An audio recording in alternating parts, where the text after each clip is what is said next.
Imaginez la chaleur. Pas celle d'un simple été. La chaleur d'un feu qui ne s'éteint jamais. Au fond d'un atelier improvisé, loin des médailles et des drapeaux, un homme frappe le métal. Personne ne chante son nom, aucun général ne connaît son visage. Pourtant, sans lui, rien ne bouge. Chaque étincelle qui jaillit de sa forge, c'est une arme de plus qui part au front. Une baïonnette, une pièce de char, un élément de fusil. Les journaux glorifient les héros, les stratèges, les victoires. Mais jamais celui qui, dans la pénombre, transforme le métal brut en ultime espoir. Pendant la guerre, il ne dort presque pas. Les commandes s'enchaînent, les nuits se confondent avec les jours. Le bruit du marteau couvre parfois les sirènes, l'odeur du charbon colle à sa peau. Dans ce chaos, il a une certitude, il est utile. Indispensable, même. Mais un jour, les bombes se taisent. Les cris s'éloignent. Les soldats rentrent chez eux, ou ne rentrent pas. La paix revient. Et avec elle, un silence différent, plus lourd. Les commandes disparaissent. La forge, autrefois en surchauffe, devient froide. Les factures, elles, continuent de tomber. Les dettes s'accumulent. Le forgeron qui aidait à soutenir des armées entières peine désormais à remplir une simple assiette pour sa famille. Personne ne vient le remercier. Aucune cérémonie, aucune pension digne de ce nom. La guerre visible est finie, mais pour lui commence une autre bataille, celle du porte-monnaie, celle de la honte de ne pas y arriver, celle du regard baissé quand il doit dire « je ne peux pas payer ». Cette histoire, c'est la sienne. Mais, d'une certaine façon, c'est aussi la nôtre. Parce qu'aujourd'hui encore, beaucoup d'entre nous se battent en silence. Pas avec des âmes, mais avec des découvertes, des crédits, des peurs qu'on cache derrière un sourire. Avant d'aller plus loin dans son histoire, prenez un instant. Si vous deviez mettre des mots sur votre plus grande douleur financière aujourd'hui, ce serait quoi? Écrivez-la en commentaire. Mettez-la noir sur blanc. Souvent, la bataille commence vraiment le jour où on ose la nommer. Et si ce genre d'histoire résonne en vous, restez avec moi. La suite pourrait bien changer votre façon de voir votre propre guerre financière. Les bombes tombaient au loin, mais dans cette petite grange transformée en atelier, on n'entendait qu'une chose, le choc régulier du marteau sur le métal brûlant. Il faisait une chaleur étouffante. La fumée piquait les yeux, la suie s'incrustait dans la peau. Chaque matin, bien avant l'aube, il rallumait le feu. Ses mains, déjà abîmées, se posaient sur les outils avec la précision d'un chirurgien. Il ne portait pas d'uniforme, il n'avait pas de grade, personne ne lui rendait les honneurs. Et pourtant, sans lui, rien ne pouvait avancer. Sur l'établi, le métal rougeoyant prenait forme. Une baïonnette, une pièce de mécanisme, un renfort pour un blindage improvisé. Il travaillait vite, mais jamais à la hâte. Chaque erreur pouvait coûter une vie là-bas, quelque part sur un front qu'il ne verrait jamais. Il imaginait ces jeunes soldats qu'il ne connaissait pas, serrant dans leurs mains une arme sortie de son feu. Il ne voyait ni leur visage, ni leurs yeux, seulement la responsabilité silencieuse de son geste. Dans les rares moments de répit, il essuyait son front, regardait le ciel noirci de fumée, et se posait la même question. Est-ce que tout ça aura un sens après? On lui disait qu'il était indispensable, qu'il servait la patrie. On lui apportait sans cesse de nouvelles commandes, de nouvelles urgences, de nouveaux délais impossibles. Il encaissait, serrait les dents, et retournait à l'enclume. Il ne se voyait pas comme un héros. Les héros, pensait-il, étaient ceux qui couraient sous les balles. Lui, il restait là, à frapper du métal, encore et encore. Pourtant, chaque coup de marteau était une prière muette pour que quelqu'un, quelque part, rentre vivant. Personne ne filmait ses journées. Aucun journal ne parlait de ses forges cachées. Mais sans ces lieux brûlants, sans ces mains noircies, combien d'histoires se seraient arrêtées net? Si cette partie de l'histoire résonne déjà un peu en vous, dites-le moi en commentaire, vous sentez-vous, vous aussi, parfois essentiel, mais invisible? Et si ce genre de récit vous parle, pensez à vous abonner pour ne pas manquer la suite de son parcours et peut-être un peu du vôtre. Les années passent. La forge s'est tue. Le vacarme des marteaux a été remplacé par un silence lourd, presque gênant. Pendant la guerre, il n'avait jamais une minute de répit. On frappait à sa porte à toute heure, on a besoin de 10 baïonnettes de plus. La pièce est cassée, sans toi on ne peut pas repartir au front. Il était épuisé, couvert de suie, mais utile. Indispensable. Puis un jour, les canons se sont tus. Les hommes sont rentrés. Les uniformes ont laissé place aux habits du dimanche. On a fêté la paix, on a décoré les héros. Lui, on ne l'a pas invité. Dans son atelier, les lames d'acier prennent la poussière. Les commandes s'arrêtent d'un coup. Les soldats qu'il a aidés à protéger ne reviennent plus le voir. Ils ont d'autres problèmes, une nouvelle vie à reconstruire. Les factures, elles, ne connaissent ni paix ni trêve. Le charbon à payer. Le loyer en retard. La nourriture pour les enfants, qui grandissent et comprennent de mieux en mieux quand la table est moins remplie. Chaque matin, il ouvre quand même la porte de la forge. Par habitude. Par orgueil peut-être. Par espoir, surtout, qu'un client pousse la porte et demande « J'ai besoin de vous ». Mais ce ne sont plus des épées que l'on veut. Le monde a changé. On parle de machines, de production de masse, de nouveaux métiers. Lui, il s'est transformé du métal en âme, mais pas le travail en argent suffisant pour survivre. Alors il commence à compter. À calculer. À s'inquiéter. Il passe des nuits blanches à regarder le plafond, en se demandant à quel moment exactement tout a basculé. Comment peut-on être assez fort pour soutenir une armée, et si faible quand il s'agit de ses propres finances? Et vous, en l'écoutant, vous sentez peut-être quelque chose résonner en vous. Vous aussi, vous avez peut-être donné le meilleur de vous-même, pour découvrir ensuite que, devant les chiffres et les factures, vous vous sentez désarmé. Dites-moi en commentaire, aujourd'hui, où se trouve votre forge silencieuse? Dans quel domaine de votre vie vous sentez-vous indispensable, mais financièrement vulnérable? Et si cette histoire vous parle, restez avec moi. Parce que sa bataille, comme la vôtre, ne fait que commencer. Le vacarme des bombes s'est tu. Les canons se sont tus. Mais dans la petite ville, une autre forme de silence s'est installée. Dans sa forge désormais froide, il se tient debout, immobile. Les murs portent encore les cicatrices de la guerre, traces de fumée, métal tordu, outils usés jusqu'à l'os. Pendant des années, son marteau a résonné comme un cœur qui battait pour tout un pays. Aujourd'hui, tout s'est arrêté. Les commandes militaires ont disparu du jour au lendemain. Plus de soldats à la porte, plus de convois, plus de billets déposés à la hâte sur l'établi. Juste des factures. Des dettes. Des promesses jamais tenues. Il ouvre un vieux tiroir. À l'intérieur, une lettre du commandement le remerciant pour sa contribution inestimable à l'effort de guerre, et, à côté, un relevé de compte marqué en rouge. Deux papiers. Deux mondes. L'un parle de gloire. L'autre, de réalité. La nuit, il se réveille en sursaut. Il n'entend plus les bombardements. Il entend les pas du propriétaire venant réclamer le loyer, le soupir de sa femme qui compte les pièces sur la table, le ventre de son fils qui gargouille en silence. Son plus grand ennemi, désormais, n'a pas d'uniforme. Il s'appelle manque. Manque d'argent. Manque de perspective. Manque de reconnaissance.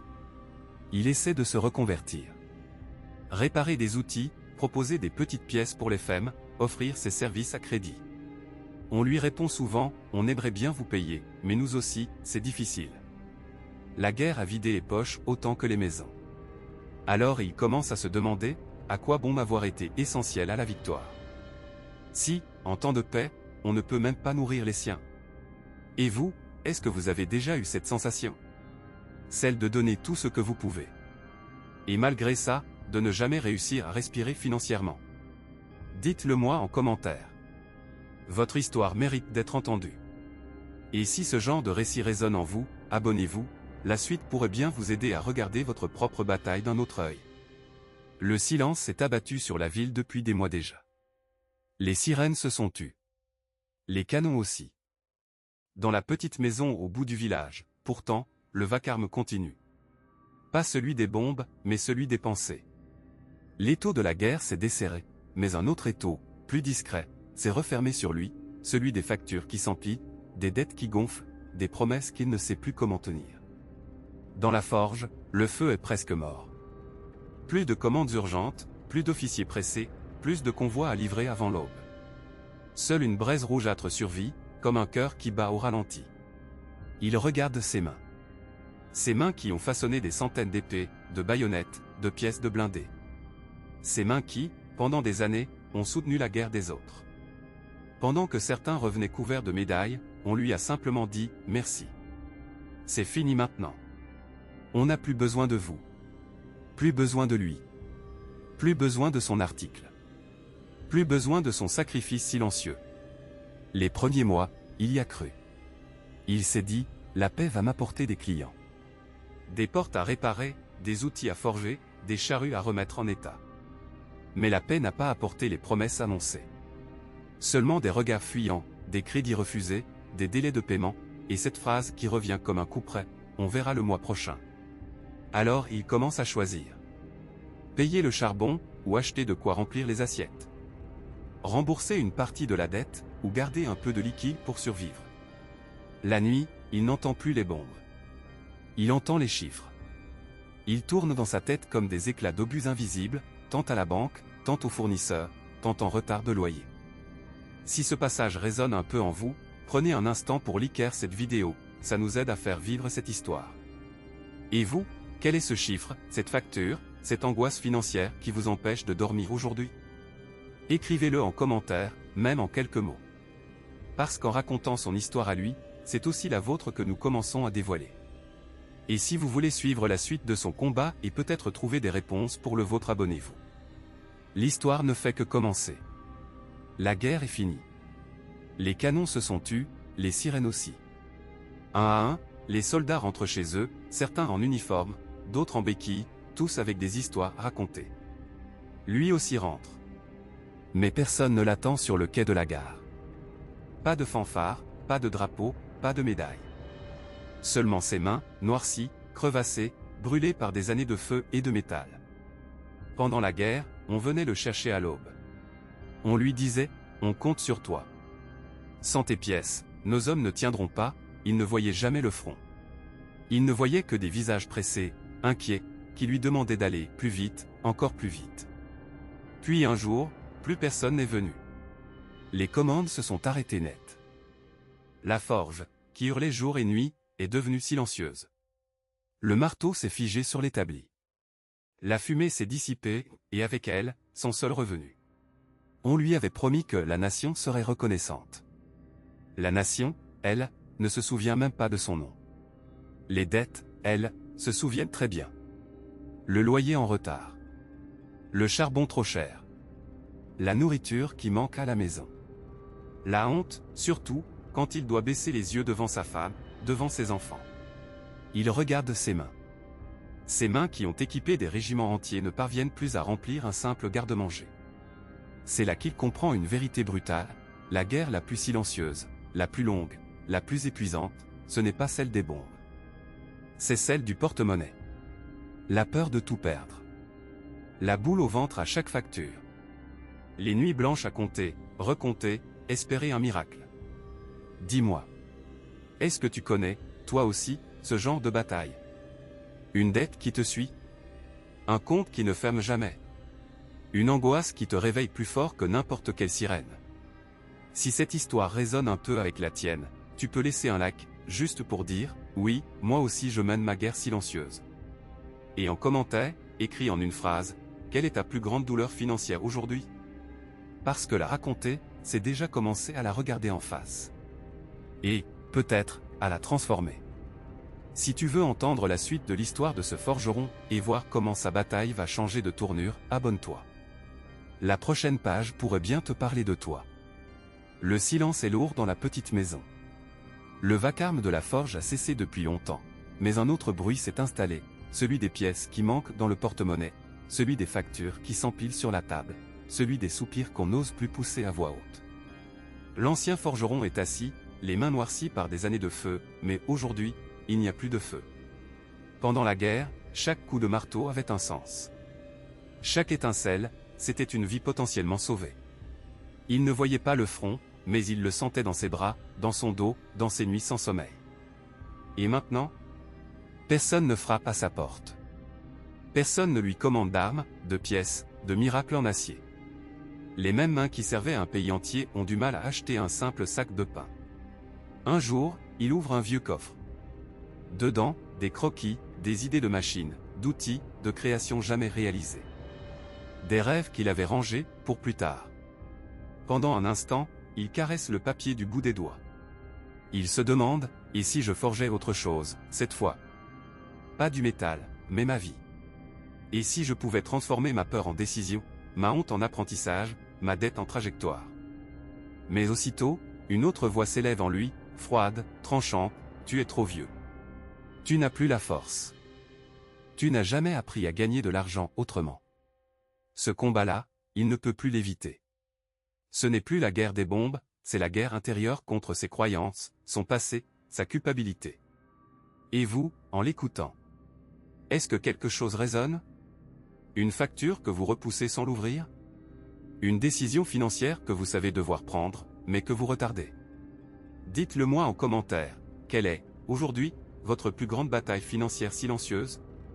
Si ce récit vous parle, un simple like suffit pour me le montrer. Et si vous voulez découvrir la suite de l'histoire, et surtout apprendre comment transformer, vous aussi, ce métal brut, qu'est votre situation actuelle, abonnez-vous pour ne pas manquer les prochains chapitres. Le temps a passé. Les bombes se sont tues. Les cris ont laissé place à un étrange silence. Dans ce silence, on entend enfin autre chose. Le grincement d'une chaise dans une cuisine vide. Le cliquetis nerveux de quelques pièces de monnaie sur une table. Le soupir long, épais, d'un homme qui sait compter, mais qui n'arrive plus à additionner assez. Le forgeron est rentré. Plus de colonnes de fumée au loin, plus de sirènes, plus de soldats pressés à sa porte. Seulement des factures. Seulement des promesses non tenues. Seulement un métier que la paix a rendu inutile. Ses mains, qui avaient façonné des épées, tournent maintenant une vieille tasse entre ses doigts. Ses bras, qui soutenaient le poids du métal, n'arrivent plus à soutenir le poids de ses peurs. Il regarde sa femme, ses enfants. Il évite leurs yeux. Parce que dans leurs yeux, il voit la même question, toujours la même, et demain, on fait comment? La guerre lui avait tout pris. Mais elle lui avait donné au moins une illusion, celle de servir à quelque chose. La paix, elle, lui offre un reflet cruel, celui d'un homme oublié, épuisé, coincé dans une bataille qu'il ne comprend pas. Une guerre froide, silencieuse, contre les chiffres, les loyers, les dettes, les échéances. Et c'est là que commence sa vraie descente. La honte le pousse à se taire. La peur l'empêche de demander de l'aide. Alors il se replie. Il s'enferme. Et chaque soir, à la lumière jaune d'une ampoule nue, il compte, et recompte, sachant déjà que le total ne suffira pas. Si vous êtes encore là, à écouter son histoire, prenez un instant. Quelque part, peut-être, vous reconnaissez-vous un peu dans ce forgeron? Pas dans la forge. Mais dans ce sentiment de lutter sans fin contre un ennemi invisible, le manque, la pression, l'argent qui file. Dites-moi en commentaire, c'est quoi, aujourd'hui, votre plus grande douleur financière? Le découvert qui revient chaque mois. La peur d'ouvrir votre application bancaire? Une dette que vous n'osez même plus regarder? Partagez-le. Non pas pour chercher la pitié, mais pour mettre un mot sur votre bataille.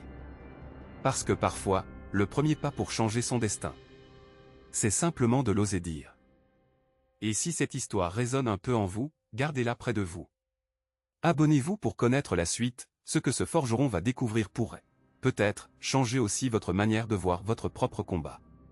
Et si, au fond, nous ressemblions tous un peu à ce forgeron? La guerre s'est tue, les bombes ont cessé de tomber, mais pour lui, une autre guerre a commencé. Une guerre sans sirène, sans uniforme, sans fanfare. Une guerre silencieuse, quotidienne, contre les factures, les dettes, le frigo à moitié vide, le regard inquiet de ceux qu'il aime. Pendant des années, il a cru que sa valeur venait de ce qu'il offrait aux autres. Des armes pour défendre, du métal pour protéger, de la force pour soutenir. Et puis, du jour au lendemain, plus rien.